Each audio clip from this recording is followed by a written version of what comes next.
Hello friends, welcome to today's Samayal. Today's Samayal இன்னைக்கு வாயில வச்சோனே கரையக்கூடிய ஒரு யம்மியான கொழுக்கட்டை எப்படி செய்யலாம்னு தான் பார்க்க போறோம். பொதுவாகவே கொழுக்கட்டை செய்யும்போது நிறைய பேருக்கு சொதப்பல் வரும். அதாவது கொழுக்கட்டை வந்து ஹார்டா இருக்கும். அந்த மாதிரி ஹார்டா இல்லாம கொழுக்கட்டையை எப்படி வந்து ரொம்ப சாஃப்ட்டா செய்யலாம்னு தான் குறிப்பா இந்த வீடியோல பார்க்க போறோம். பொதுவாகவே கொழுக்கட்டை வந்து பச்சரிசி மாவுல செய்வாங்க. அந்த மாதிரி பச்சரிசியை பயன்படுத்தாம இன்னைக்கு நம்ம வந்து புழுங்கலரிசி பயன்படுத்தி தான் வந்து கொழுக்கட்டை செய்ய போறோம். அடுப்பு மீடியம் ஃப்ளேமில் வச்சுருங்க. 1 கப் அளவுக்கு புழுங்கல் அரிசி எடுத்திருக்கேன். அந்த மாதிரி புழுங்கல் அரிசி வந்து உங்களுக்கு எல்லாமே நல்லா பொரிஞ்சு வரணும். அதே சமயத்தில் தீய விட்டுறாதீங்க அரிசியை. அதுக்கப்புறம் இந்த வீடியோவில் முக்கியமாக நீங்கள் கவனிக்க வேண்டிய ஒரு விஷயம் என்னென்னு பார்த்தீங்கன்னா ரேஷியோ வந்து கரெக்டாக எல்லா இடத்துலையும் சொல்லியிருப்பேன். அந்த ரேஷியோவை கரெக்டாக ஃபாலோ பண்ணிங்கன்னா கொழுக்கட்டை ரொம்ப சாஃப்டாகவும் இருக்கும். அதே சமயத்தில் வந்து பார்த்திங்கன்னா உங்களுக்கு கொழுக்கட்டை நீர்த்து போகாமல் டேஸ்டியாகவும் இருக்கும். இப்போ அரிசி உங்களுக்கு கம்ப்ளீட்டாக நல்லா பொரிஞ்சு வந்துருச்சு. அது இப்போ நம்ம வேறு ஒரு பிளேட்டுக்கு போட்டு ஆற வச்சுக்கலாம். அடுத்ததாக ஒரு 3லேருந்து 4 டேபிள் ஸ்பூன் அளவுக்கு பாசிப்பருப்பு பச்சைப்பருப்பு எடுத்துக்கிட்டேன். ஏற்கனவே வானல் ஹீட்டாக இருக்குது, பட்டுன்னு தீஞ்சிரும். ஜஸ்ட் ஒரு 2 மினிட்ஸில் என்ன பண்ணிவிடுங்க, அது ஹீட் ஆகிடும். இப்போ ஒரு 2 கப் அளவுக்கு அரிசி எந்த கப்பில் எடுத்தோமோ அதே கப்பில் 2 கப் அளவுக்கு தண்ணி ஊற்றிங்க. இப்போ அடுப்பை ஃபாஸ்ட்டாக வச்சுக்கிங்க. பாசிப்பருப்பு ஒரு பாதி பதத்துக்கு வேகிற அளவுக்கு அதை வேக விட்டுக்கலாம். சைட் பை என்ன பண்ணலாம் அப்படின்னா, நம்ம ஏற்கனவே அரிசி வந்து வறுத்து வச்சுருக்கோம் இல்லையா, அதை ஆற வச்சுருக்கோம். ஆறின பிறகு மிக்சியில் கொஞ்சம் கூட ஈரம் இல்லாமல் இதை நம்ம கொட்டிட்டு நல்லா வந்து கிரைண்ட் பண்ணிக்கலாம். ஒரு ஃபைன் பவுடராக கிரைண்ட் பண்ணிங்க. இந்த மாதிரி அதாவது நீங்கள் என்ன தான் ஃபைன் பவுடராக அரைச்சாலும் இந்த மாதிரி லைட்டாக ஒரு நொறுநொறுப்பு இருக்க தான் செய்யும். அது கூட நல்ல டேஸ்ட்டு தான் கிடைக்கும் உங்களுக்கு. அந்தளவுக்கு நொறுநொறுப்போடு இருக்கிறது தான் பெஸ்ட்டு. இப்போ நம்ம ஒரு கப்புக்கு பார்த்திங்கன்னா அந்த கப் ஃபுல்லாக வந்திருக்கு மாவு. இப்போ கரெக்டான ரேஷியோ வந்து வெல்லம் பார்த்திங்கன்னா 3/4 கப் எடுத்துக்கங்க. அதாவது ஒரு கப் ஃபுல்லாக எடுக்காதீங்க. 3/4 அதாவது நம்ம அரிசி எடுத்தாலே அந்த பதத்துக்கு கரெக்டாக வந்து வெல்லம் எடுத்துக்கங்க. வெல்லம் வந்து அந்த மாதிரி பாகு வெல்லம் யூஸ் பண்ணுங்கள், வெள்ளை வெல்லம் யூஸ் பண்ணாதீங்க. அதுக்கப்புறம் நம்ம பச்சைப்பருப்பு வந்து உங்களுக்கு பாதி பதத்துக்கு வெந்துருச்சு பாருங்கள். அதே சமயத்தில் பார்த்திங்கன்னா 2 கப் தண்ணி ஊற்றிருந்தோம் பச்சைப்பருப்பில். 1 கப் அளவுக்கு உங்களுக்கு தண்ணி வந்து சுண்டி வந்திருக்கும். அதுக்கு அடுத்தது 3/4 கப் வெள்ளத்துக்கு கரெக்டாக 2.5 கப் அளவுக்கு தண்ணி ஊற்றி வெள்ளத்தை வந்து நல்லா கரைச்சிக்கங்க. ஏன்னா வெள்ளத்தில் வந்து அடியில் வந்து இந்த கசடு மண் அந்த மாதிரி இருக்கும். அதுக்காக கரைச்சிக்கிறோம். இல்லைன்னா இங்கே வெள்ளத்தை நேரடியாக கூட சேர்க்கலாம், தப்பு இல்லை. இப்போ கரெக்டாக 2.5 கப் ஊற்றுங்க, அதிகமாக ஊற்றிடாதீங்க தண்ணி. இப்போ இது கூடவே கொஞ்சமாக ஏலக்காய், அதாவது நான் ஒரே ஒரு ஏலக்காய் மட்டும் தட்டி போடுறேன், ஏலக்காய் ஃப்ளேவர் கொடுக்கணுன்றதுக்காக. ஏலக்காய் பொடி இருந்துச்சுன்னா நீங்கள் ஒரு 1/4 சிட்டிக்கு வந்து சேர்த்துக்கலாம். இது இப்போ நம்ம ஒரு 3 மினிட்ஸ் மட்டும் கொதிக்க விட்டால் போதும். அதிகம் கொதிக்க விடாதீங்க. நல்ல ஒரு கொதி வரணும். அதாவது அந்த வெள்ளெல்லாம் கரைஞ்சிட்டு ஒரு கொதி வந்தால் போதும். அதுக்கடுத்து தான் நம்ம அந்த மாவு வச்சுருக்கோம் இல்லையா, இந்த மாவையும் சேர்த்துக்கலாம். ஃபுல்லாக நிறைய கொதிக்க விடாதீங்க. ஜஸ்ட் ஒரு கொதி வந்த உடனே மாவை வந்து சேர்க்க ஆரம்பிச்சிருங்க. மாவு சேர்க்கும் போது அடுப்பை வந்து ஃபுல்லாக கம்ப்ளீட்டாக சிம்மில் வச்சுருங்க. அதுக்கு அடுத்து தான் மாவு ஃபஸ்ட்டு கொஞ்சம் கொஞ்சமாக சேருங்க. அப்புறம் ஃபுல்லாக கொட்டிட்டு நல்ல கை விடாமல் கிளறிக்கிட்டே இருங்க. கொஞ்சம் கூட உருண்டை பிடிக்கூடாது. மாவு கொட்டும்போது அங்கங்கே உருண்டே இருக்கிற மாதிரி இருக்கும். அப்போ என்ன பண்ணுங்கள், இந்த கரண்டியால் கொஞ்சம் அமுக்குன மாதிரி நல்லா கிளறி விட்டுக்கிட்டே இருங்க. இப்போ இது வந்து ஃப்ளாட்டாக இருக்குது அந்த பேனுன்றனால எனக்கு அமுக்கிறதுக்கு ஈஸியாக இருக்குது. உங்கள் வீட்டை நீங்கள் வானலில் கிண்ட போகிறீங்க அப்படின்னா நீங்கள் வந்து இன்னும் நல்லா கொஞ்சம் ஃப்ளாட்டாக அந்த எட்ஜில் வச்சு பண்ணுற மாதிரி கிண்டி விட்டுருங்க. நல்லா கிளறி விடுங்க. அந்த மாதிரி கண்டிப்பாக அந்த உருண்டைகள் இருக்கக்கூடாது. அந்த உருண்டை பட்டுடுச்சு அப்படின்னா மாவு வந்து அது உள்ளே வந்து வேகாமல் இருக்கிற மாதிரி இருக்கும். அதனால் கொஞ்சம் கூட அந்த உருண்டை இல்லாமல் கரெக்டாக அந்த ஸ்பேச்சுலாவை வச்சு நல்லா அழுத்தி விட்டுட்டே இருங்க. இப்போ பார்த்தீங்கன்னா தண்ணி உங்களுக்கு கொஞ்சம் கொஞ்சமாக அப்சர்வ் பண்ண ஆரம்பிக்குது. சில புழுங்கல் அரிசி என்ன பண்ணோன்னா தண்ணி பட்டுன்னு இழுக்க ஆரம்பிக்கும்.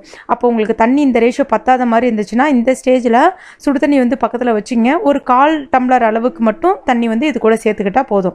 ரொம்ப அதிகமாக தண்ணி விட்டுறாதீங்க. அப்புறம் வந்து கொழுக்கட்டை வந்து பிடிக்க வராது. அதுக்கப்புறம் இன்னொரு முக்கியமான என்னன்னு பார்த்தீங்கன்னா வெல்லம் வந்து அதிகமாக சேர்த்துட்டிங்க அப்படின்னா மாவு நீங்கள் என்ன தான் சூடு பண்ணாலும் நீத்துக்கிட்டே இருக்கும், கொழுக்கட்டை பிடிக்க வராது.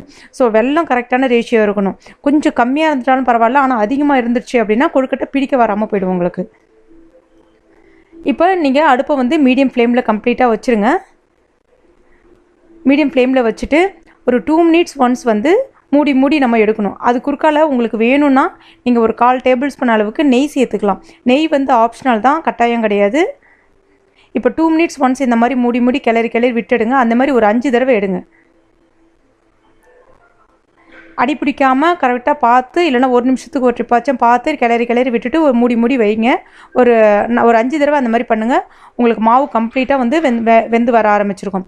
இப்போ இது மாவு வெந்துருச்சா இல்லையா நீங்கள் செக் பண்ணணும் அப்படின்னா கொஞ்சமாக ஈர கையோடு என்ன பண்ணுங்கள், மாவு இப்படி தொட்டு பாருங்கள். மாவு இப்படி தொட்டு பார்த்தீங்கன்னா மாவு உங்களுக்கு கையில் ஒட்டக்கூடாது. அதுக்கப்புறம் உருண்டை பிடிச்சி பாருங்கள் கையில். இந்த மாதிரி உருண்டை பிடிக்கும்போது கொஞ்சம் இலகி வந்துச்சு அப்படின்னா இன்னும் வந்து ரெடி ஆகலன்னு அர்த்தம். அப்போ என்ன பண்ணுங்க அப்படின்னா மூடி வச்சுருங்க. மூடி வச்சு ஒரு 2 மினிட்ஸ் மூடி வைங்க. தண்ணி எல்லாமே மறுபடியும் கம்ப்ளீட்டாக அந்த ஈரம் எல்லாமே இழுத்துருக்கும். தேங்காய் வந்து ஆப்ஷனல் தான், ஆனால் தேங்காய் பூ போட்டால் இன்னும் ரொம்ப டேஸ்டியாக இருக்கும். ஜஸ்ட் ஒரு 1/4 கப் அளவுக்கு நான் தேங்காய் சேர்த்துருக்கேன்.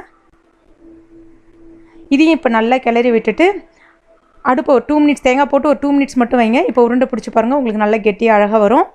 இப்போ அடுப்பை ஆஃப் பண்ணிவிட்டு ஒரு 5 மினிட்ஸ் இதை ஆற விட்டுடலாம்.